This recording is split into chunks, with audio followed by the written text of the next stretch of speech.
Let's talk about Carl Jung. For more than a century, his idea of archetypes has been one of the most powerful, but also one of the most controversial ideas in all of psychology. I mean, are there really universal patterns hardwired into every human mind? Well, today we're going to tackle that exact question, but we're coming at it from a new angle, not through mysticism, but through the hard lens of modern cognitive science. And we're going to start with this quote from Jung himself from way back in 1921. This single sentence is really the core of our entire explainer today. It's this radical idea of a complete unity between our minds and our bodies. It's something that early psychoanalysts saw all the time in their clinics, but it's an idea that mainstream science just, well, it wasn't ready for it. And that really raises the big question, doesn't it? If this connection is so fundamental, so obvious in a clinical setting, why has Western science had such a hard time getting on board? What was the mental roadblock that kept us from seeing the mind as embodied and the body as, psychological?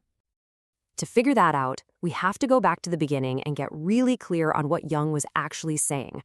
So let's break down his original and, revolutionary idea of the collective unconscious. You see, Jung kept noticing something fascinating. His patients were having dreams and fantasies that were filled with images and themes from ancient myths from cultures they'd never even heard of. So this led him to this incredible theory that underneath our own personal memories and experiences, there's a deeper, universal layer of the mind, a shared psychological blueprint for all of humanity. Now, this is a super important clarification.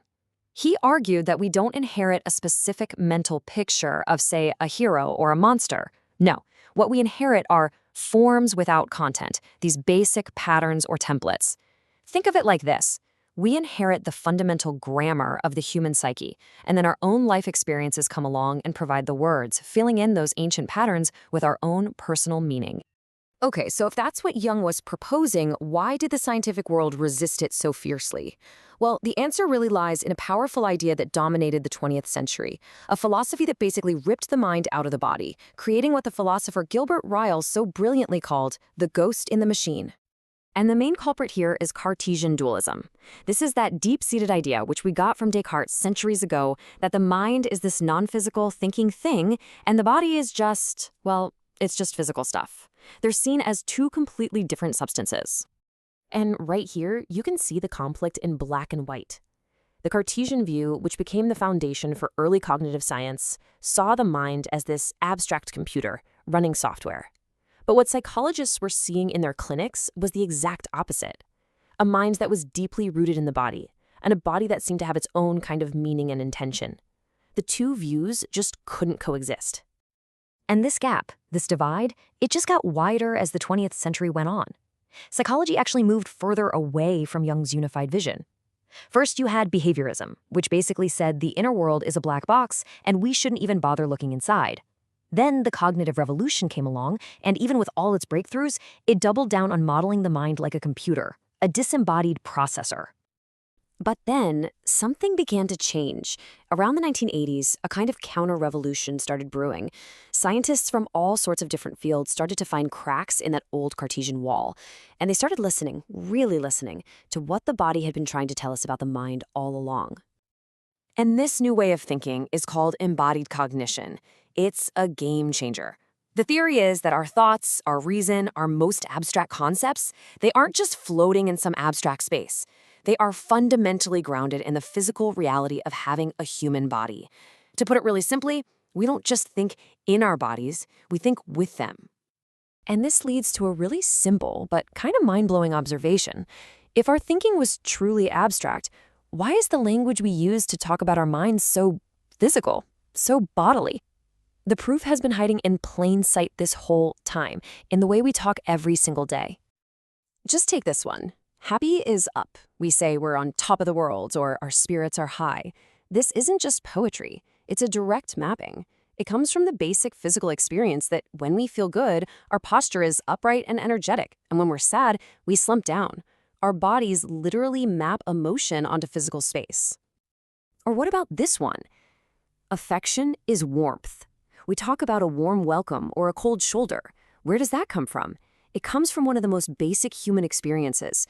As infants, Being held close by a parent is our first experience of both physical warmth and emotional security. The two become fused together. It's not arbitrary, it's biological. Now this one is really fascinating. Understanding is grasping.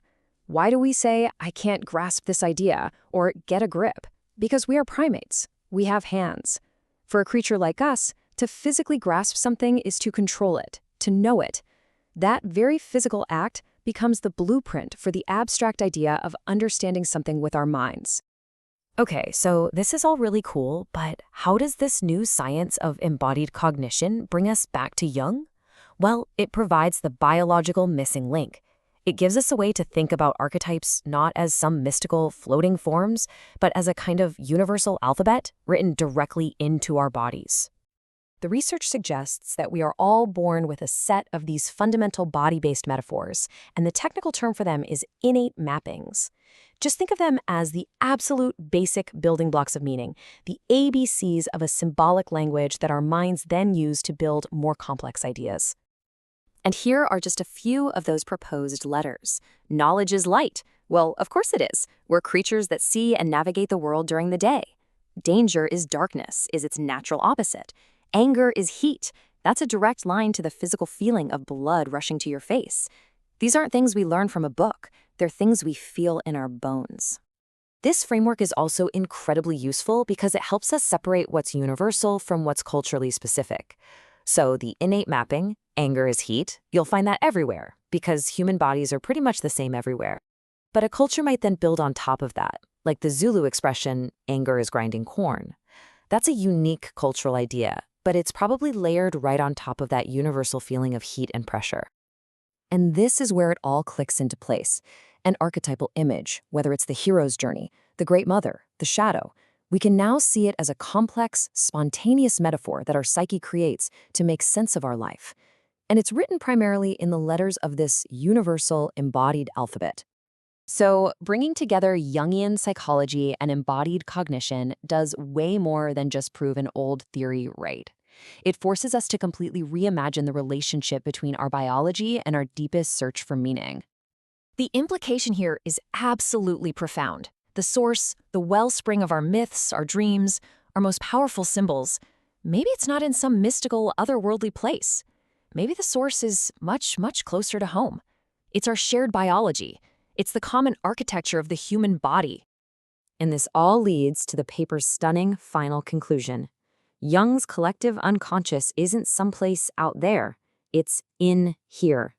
It is the inherited set of potentials for making meaning that our shared biology gives every single one of us. In a very real sense, the body itself is the collective unconscious. So I'll leave you with this to think about. If the very architecture of our emotions, our relationships, our quest for meaning is grounded in our physical bodies, well, how does that change how we see ourselves? If our bodies are busy writing our deepest myths, maybe we should ask, what stories is your body telling you?